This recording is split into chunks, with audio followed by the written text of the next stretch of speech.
like many people, like a good crash out, especially celebrities. It gives you a great sense of just how detached people are from a shared reality.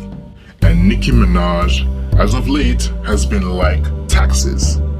As in, she never fails to deliver. It's funny how far rap has evolved. Writing lyrics and delivery has always been a thing.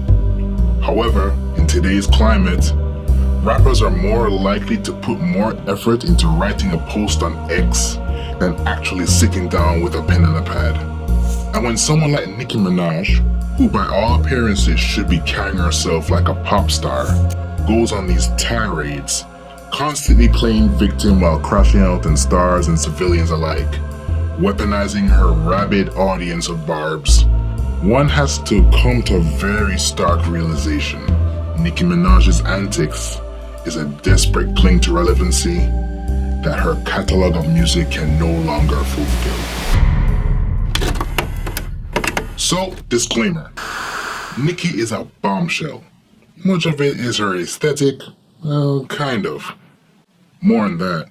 However, looking like a star and acting like one are two different things.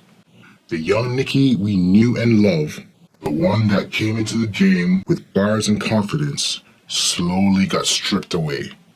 Then inflated. Pick one. Tits, first week sales. I always wanted to be a rapper. And this seems easier more than ever, as you don't have to make music anymore to garner attention. You just have to crash out on X and avoid actually putting out music. Nicki Minaj and crashing out has never not been a thing. Every other week she puts someone in her scope and fires in the most unhinged rants fueled by, well, let's just say if Nicki says she finished some dope lines, you might want clarification. You would know, if you're a fan of mine, that all you gotta do if you want to know my drug of choice or my drug of choice, just listen to my music, child. Because it's all right there. Allegedly. Relax. Just jokey jokes. Nicki has aimed her sights on RocNation and JayZ, accusing them of owing her up to $200 million, which is a wild amount allegedly to owe somebody. And we already know RocNation is the boogeyman of the industry when JayZ, whose career has been about rapping about drugs, is in bed with Desiree Perez, who got caught trafficking drugs and ended up being an informant for the feds, and none of them are stitched up for it. You'd be hard-pressed to think that RocNation is not a CIA, FBI asset. Willingly or not. Perez especially, she is the real hip-hop police. Allegedly. Oh man, I sound pussy. But who cares? Hip-hop royalty and all that. However, let's remain out of the not-so-conspiracy land and stay on Nicki Minaj. How could RocNation owe her that much? It came with the sale of the Tidal streaming service back in 2021. Tidal sold for about just under $300 million. Nicki Minaj was due 3% of that. That touches the $9 million mark. And allegedly, Desiree gave Nicki an offer that she could definitely refuse. $1 million to be accepted in 24 hours. Now, being forced to take 1/9 of your expected payout, that's messed up. However, when you're saying that JayZ owes you $200 million on a $300 million deal that you're meant to only get 3% off, your math's not mathing, my friend. And take it from us, Nicki. Despite the obvious Disney propaganda, nothing good ever comes from working with rats. Then again, Barbz, cover your ears. Nicki, it looks like you got some rat behavior yourself that we really need to talk about. When we talk about people with narcissistic personality disorder, one of their standout characteristics is the ability to paint themselves as martyrs and victims of bullying, all the while exhibiting classic bullying tactics. They do this to constantly gain sympathy, avoid blame for their own actions and shortcomings, and control the behavior and movements of others. Now, no one is saying that Nicki has NPD. Clearly, I'm not even qualified to make that diagnosis. But even here, fans are starting to cringe at her day to weeks long rants. What I can do is present a few little fizzy facts for you to digest and come to your own conclusions.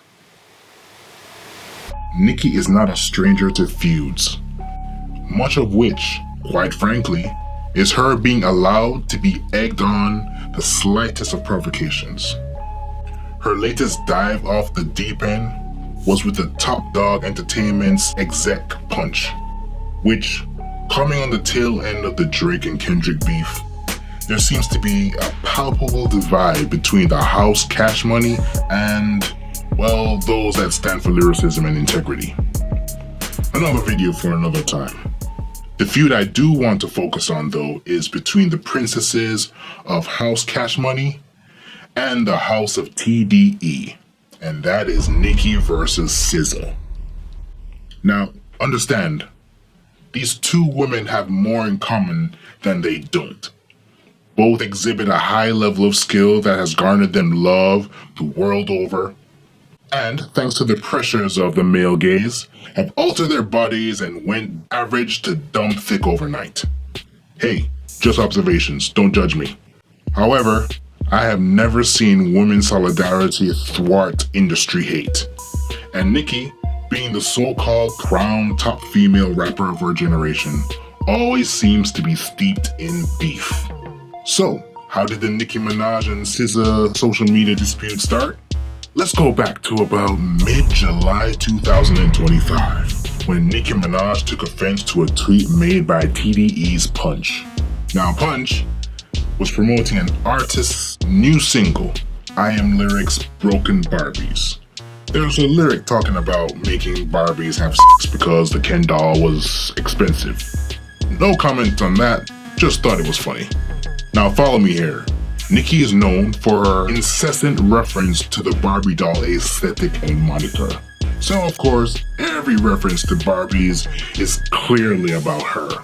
There also seemed to be some implication that TDE's Punch wanted her on a song initially, but that she refused, and him saying Broken Barbies was a dig at her. Whatever the background to this is, it was enough for Nicki to see this as an affront to her very existence. So, like all of her rants, Nicki uses the opportunity to use the situation as a lightning rod and condenses her rabid insanity into 280 characters on Twitter. And honestly, I'm starting to love X purely for the reason that it is the hyperbolic chamber for idiocy. Politicians, entertainers, and everyone in between just flock to the platform and spew. It's like when you see someone puke and then the other guy gets nauseous and pukes as well, and then suddenly everyone is spilling their guts. Ugh. So Nicki goes on a rampage against TDE Punch, and it's like reading the rant of a psychopath. I know what you're thinking. How does SZA enter into the mix? Well, SZA felt it necessary to make a little comment about the online spewing fest. Basically, neo-soul shit about Mercury being in retrograde, causing people, Nicki Minaj, to crash out, and that people need to ignore the noise and focus on the positive and the real. Now, reality and positivity, well, that is a pop star's worst nightmare.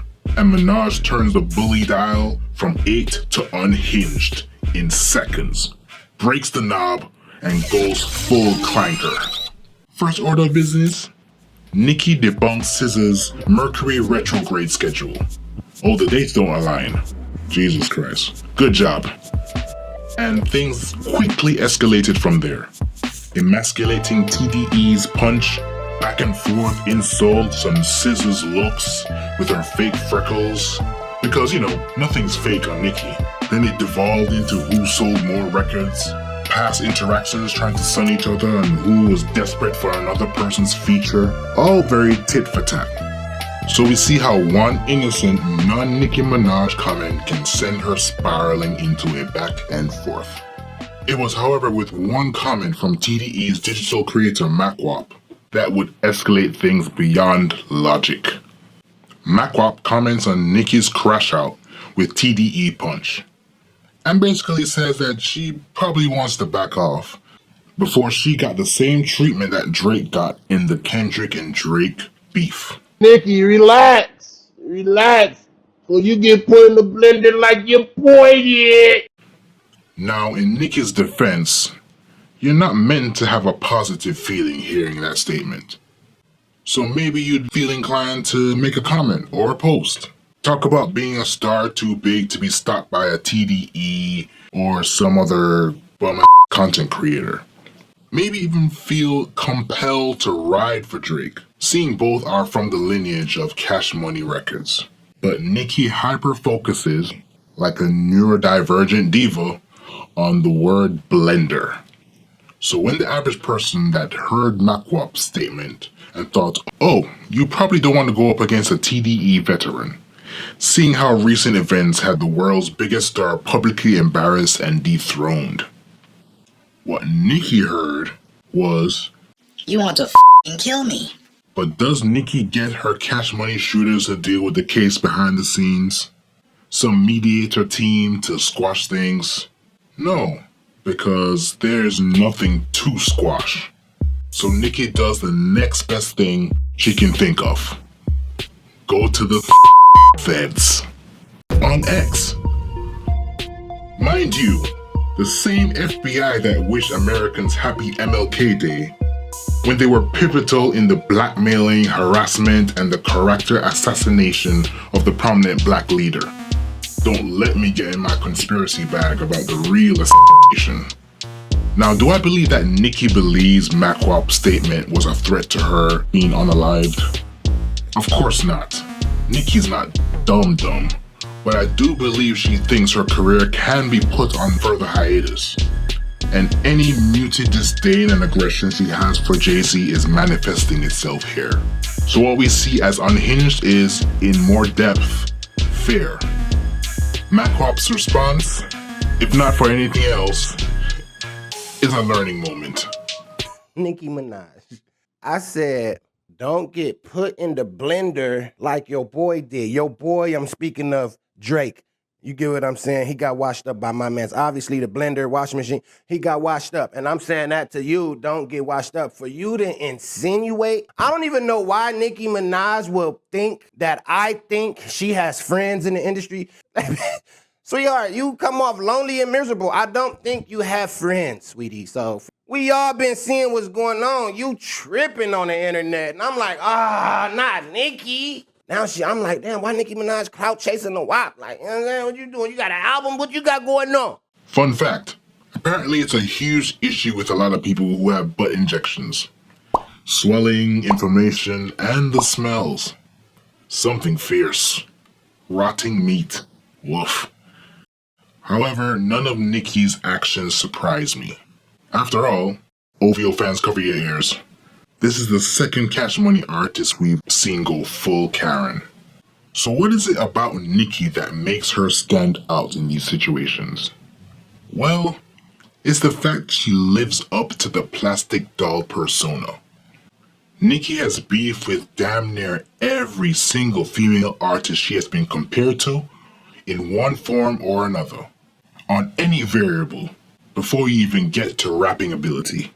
Lil Kim, Remy Ma, Cardi B, Megan Thee Stallion, Doja Cat, all with the ratchet doll, bad B aesthetic. All that made an appearance during the industry push to cement ratchet female rap dominance, which currently has dried up with your Sexy Reds and Ice Spices. All women. A perfect reminder that the greatest hater of women is other women. And I get Nicki's frustration.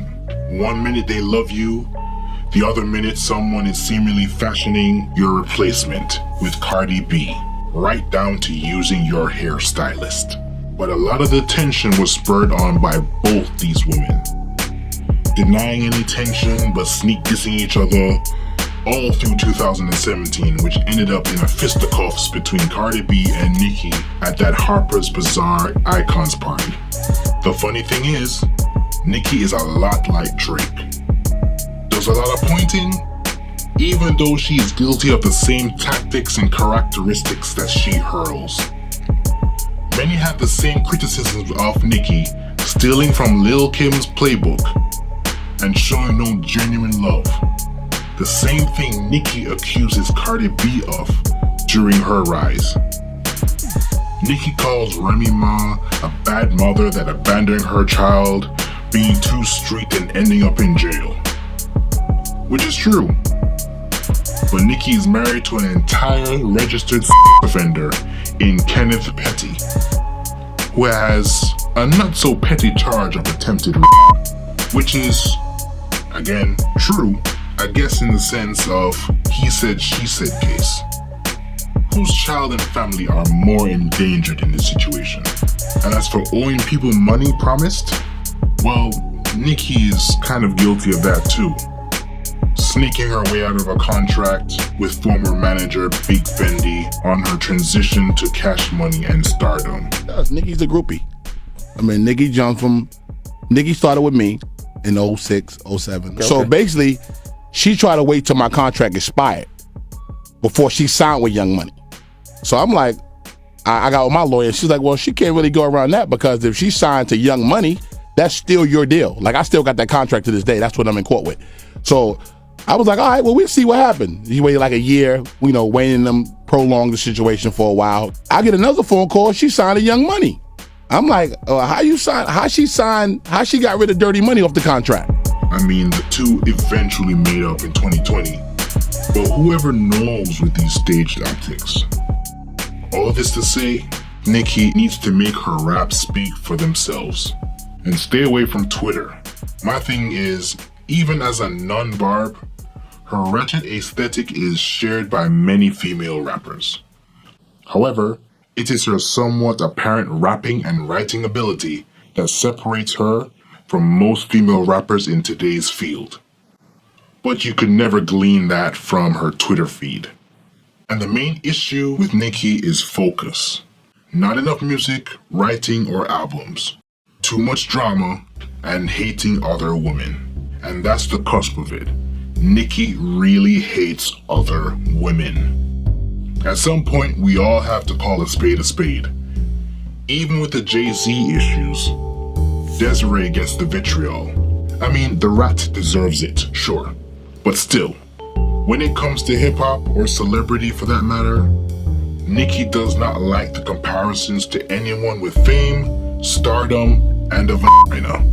And where a mere mention is enough to get her activated in full crash-out mode, how much longer can Nicki's career be shielded as her hypocrisy and delulu behavior erodes her reputation, credibility, and celebrity?